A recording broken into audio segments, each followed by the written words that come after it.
Hé Kantin, Joe vagyok. 2002. április 1-én a NASA egy vicces közleményt adott ki, amelyben azt írták, hogy a Hubble űrteleszkóp segítségével a csillagászok végére meg tudták erősíteni azt, hogy a Hold sajtból van. A döntő érv az volt, hogy a Hold felszínén egy dátumot fedeztek fel, amelyet egyes tudósok lejárati dátumnak, mások pedig értékesítési határidőnek értelmeztek. Természetesen a Hold nem sajtból van, de ez a régi áprilisi tréfa elgondolkoztatott azon, hogy vajon honnan származik ez az egész. A sajtból van a Hold egyik korai említését John Haywood 1546-os közmondásgyűjteményében találhatjuk meg. További korai utalást találtunk még Shacklock 1565-ös és John Wilkins 1638-as könyvében. Közös az említett könyvekben, hogy ezt a kifejezést gúnyosan használták hiszékeny, illetve tudatlan emberekre. Ami külön érdekes, hogy ezekben a könyvekben úgy említik, hogy a Hold zöld sajtból készült.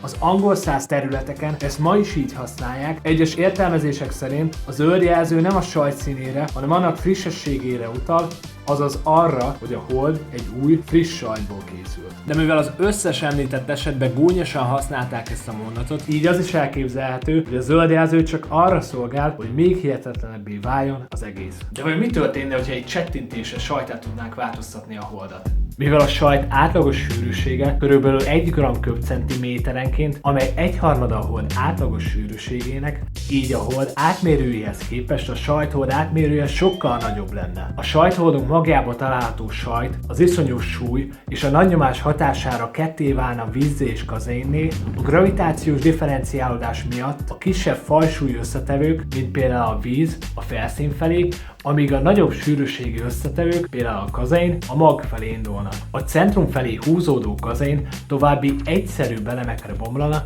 ammóniává, szénné és vízzé. A folyamat hatására a sajtholdunknak szénmagja lenne, ami a nagy nyomás miatt valószínűleg grafitmaggá alakulna át. A sajthold tehát gyorsan egy furcsa európé, illetve titánszerű hold alakulna át, amelynek végül nagyon sűrű szénmagja lenne, ezt óceánfenné, az óceánok fölött pedig egy etánból és nitrogénből álló vékony atmoszférát találhatnánk. És sajnos szinte semennyi sajt sem maradna sem Wallace-nak, sem pedig neked. És mint mindig, köszönöm a figyelmet!